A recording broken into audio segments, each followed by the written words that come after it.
Cartoon হচ্ছে আমি একটা প্যানেল নিয়ে কাজ করছি, এটা কোনো বড় গল্প না।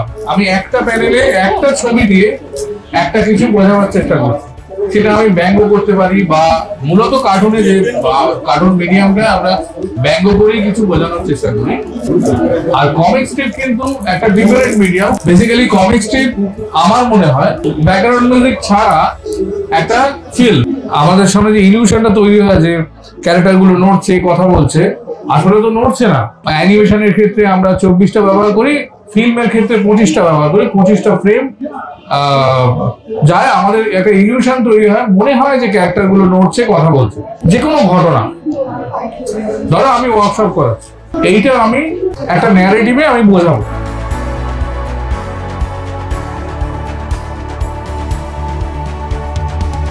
ক্যামেরাটা আসলে যদি দেখো বসানো আছে আমার মাথার পেছনে, হ্যাঁ, একে বলে ওয়েস ওভার দ্য শোল্ডার শট, আমি পেছন থেকে দেখছি।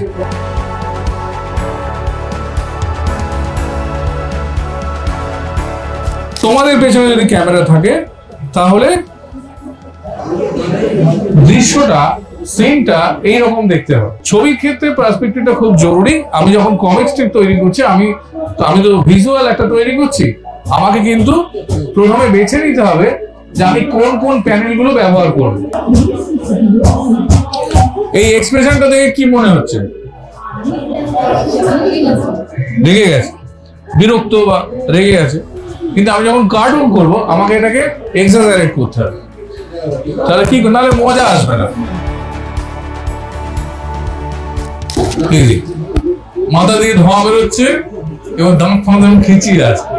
এবং কার্টুনে দেখবে যে রেগে যখন লোকে কথা বলে তখন আলজিভও দেখা যায়। এটা যদি নারায়ণ দেবনাথের কমিক্স দেখো, অ্যাস্টেরিক্স দেখো, তাহলে দেখতে পাবে ভেতরের আলজিভটা দেখা যায়। এই যে তো আমরা কি এভাবে কেউ এভাবে চেঁচালে হার্ট ফেল করে মারা যাবে যে কোনো লোক। এই বয়সী লোক, 55-60 বছরের একটা লোক যদি এইভাবে চিৎকার করে মারা যাবে। কিন্তু কার্টুনে সবই সম্ভব। কার্টুনে দেখবে কি বলে আমাদের টম এন্ড জেরি, দেখবে ওপর দিয়ে লরি চলে গেছে, একদম প্লেন হয়ে গেছে, তারপর আবার উঠে দাঁড়ানো। হ্যাঁ, লোকটা দেখে খুব সাহসী মনে হচ্ছে না? মনে হচ্ছে গোবে ছাড়া, এবার এক চড়মা বললেই পালাবে। তো এটা কিন্তু শুধু ওর মুখের এক্সপ্রেশন না, ওর বডি জেস্টার, ওর দাঁড়াবার ভঙ্গি, সমস্ত কিছু নিয়ে ব্যাপারটা তৈরি হচ্ছে।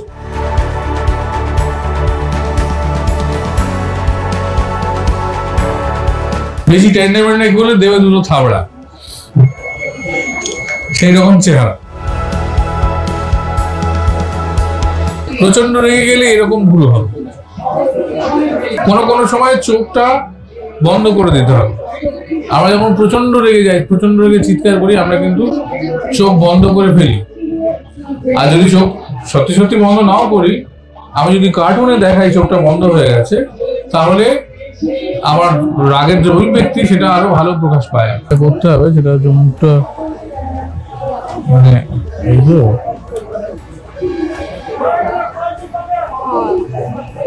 সেটা দাঁতটা একটু বার করে রাখতে হবে। ঠিক আছে, কান দুটো বড় করে দাও না আরো। দেখি পেন্সিলটা, এটা করেছো, ভালো করেছো। কানটা একটু বড় করো, চোখটা টেরা করে দিতে পারো, বা চোখটা ধরো ভয় পেয়ে টেরা হয়ে গেছে, হ্যাঁ, কান দুটো বড় করে, বুঝতে পেরেছো? ঠ্যাং দুটো আরো ছোট করে দিতে পারো, সরু সরু ঠ্যাং এরকম না, এটাকে ইয়ে করে দেবে।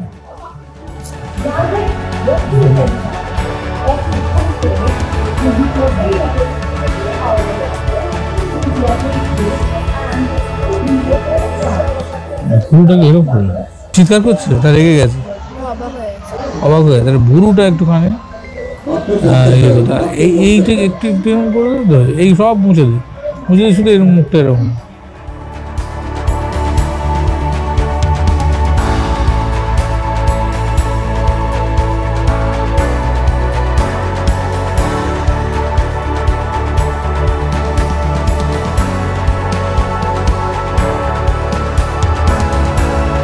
এরকম হাড়ির ভেতর থেকে সরু সরু ঠ্যাং আমরা সত্যি সত্যি তো দেখতে পাই না, কিন্তু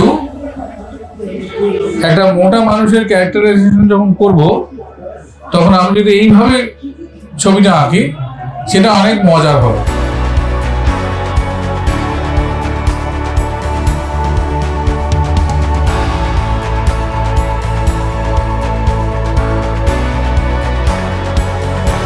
ধরো একটা লোকের মানি ব্যাগ কিংবা খুব দরকারি জিনিস ব্যাগ চুরি করে নিয়ে চলে গেছে বাইকে করে,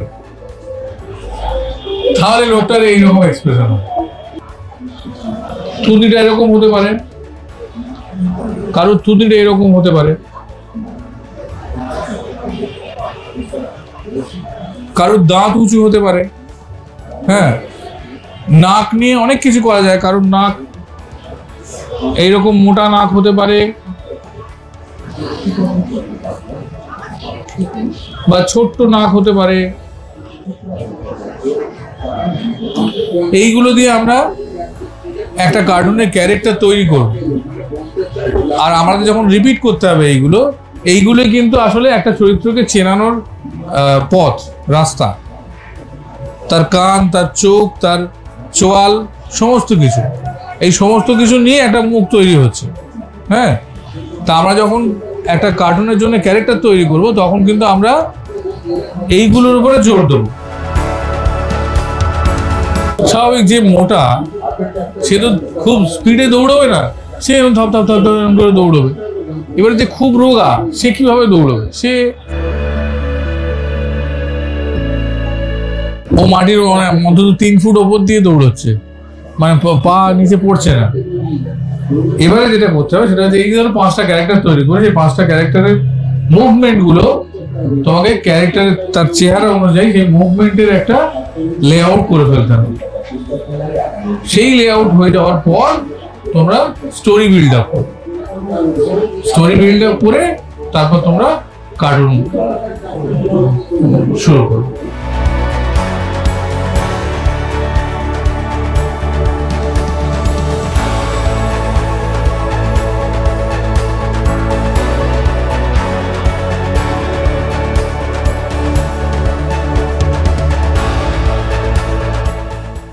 এটা খুব ভালো হয়েছে, দাগিটা সুন্দর।